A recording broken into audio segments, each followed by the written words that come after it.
Elle aurait dû avoir un destin de star, une carrière incroyable et les photographes à ses pieds, mais la vie en a décidé autrement. À 25 ans seulement, la jeune actrice Pauline Lafont est décédée lors d'un drame inattendu, qui a tenu la France en haleine pendant l'été 1988.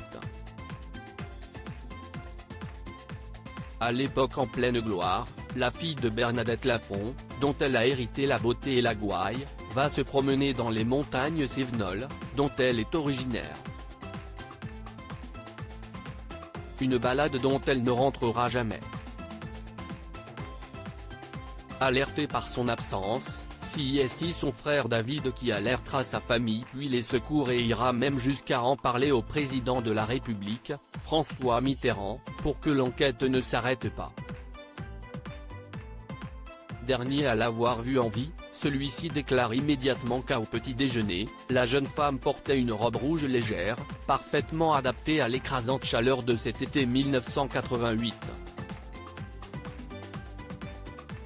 Les recherches s'éternisent, les hypothèses s'emballent mais les réponses arrivent 3 mois plus tard. Par hasard, un berger finit par retrouver la jeune femme dans un ravin, à quelques kilomètres seulement de la maison familiale.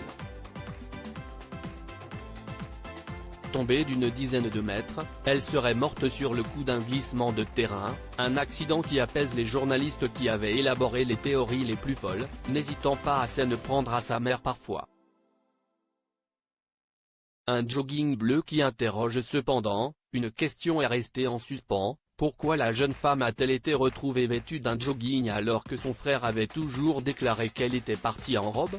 Difficile de le savoir, même si l'on peut supposer qu'en réalité, la jeune femme est remontée se changer pour aller se balader, trouvant sa robe sans doute trop légère pour la montagne. En tout cas, le jogging bleu est un élément important de l'affaire, CIST lui, en partie, qui a servi à reconnaître la jeune femme dont le cadavre était en décomposition. La famille aurait en effet identifié les vêtements, puis une bague importante avant que la dentition ne soit examinée pour assurer que la jeune femme était bien la bonne personne.